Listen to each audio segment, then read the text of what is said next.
नमस्कार दोस्तों, इस वीडियो में हम जानेंगे कि चैत्र नवरात्रि 2026 कब से शुरू हो रही है और इस बार माता रानी किस वाहन पर आ रही है और उस वाहन का क्या संकेत हमें पूरे साल के लिए मिलता है। साथ ही जानेंगे वह कौन सी 5 चीज़ें हैं जो आपको चैत्र नवरात्रि शुरू होने से पहले पहले अपने घर से बाहर फेंक देनी चाहिए, तभी माता जी का आगमन आपके घर में होगा। और जानेंगे इसी के साथ कि चैत्र नवरात्रि में क्या खाना चाहिए और क्या नहीं खाना चाहिए। अगर इन सभी नियमों का आप पालन करेंगे तो अवश्य ही माता रानी का आगमन आपके घर में होगा। चलिए दोस्तों, पहले जानते हैं कि चैत्र नवरात्रि कब से शुरू है। इस साल चैत्र नवरात्रि 19 मार्च 2026 से शुरू होकर 27 मार्च तक चलेगी।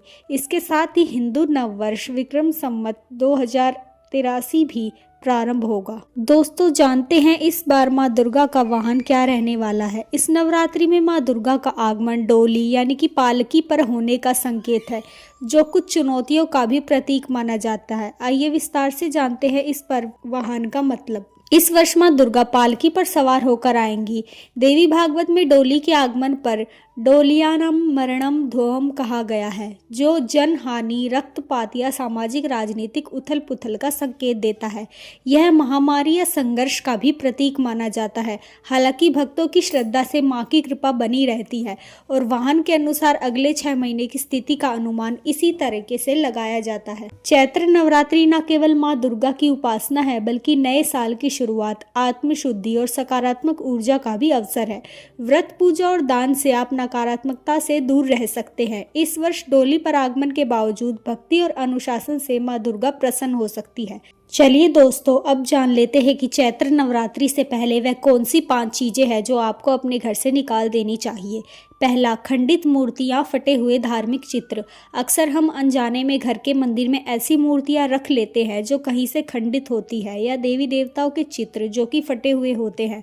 वास्तु के अनुसार ऐसी मूर्तियां घर में दुख और अशांति का कारण बनती है।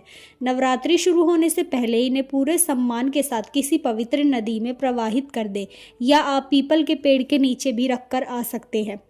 दूसरा, खराब या बंद पड़ी घड़ियां। वास्तु में रुकी हुई घड़ी को ठहरे हुए भाग्य का प्रतीक माना जाता है। बंद पड़ी घड़ियां घर की प्रगति को रोक सकती है और नकारात्मक ऊर्जा पैदा करती है। यदि आपके घर में भी कोई ऐसी घड़ी है जो काफी समय से बंद है या टूटी हुई है, तो उसे तुरंत बाहर निकाल दीजिए। तीसरी, टूटे हुए कांच और बर्तन। टूटे हुए शीशे या चटके हुए बर्तन घर में दरिद्रता, गरीबी को न्योता देते हैं। नवरात्रि के दौरान माता का भोग लगाने के लिए साफ और अखंडित बर्तनों का ही उपयोग होना चाहिए, इसलिए रसोई घर या श्रृंगार दान में रखे टूटे हुए कांच के सामान को हटाना ही बेहतर है।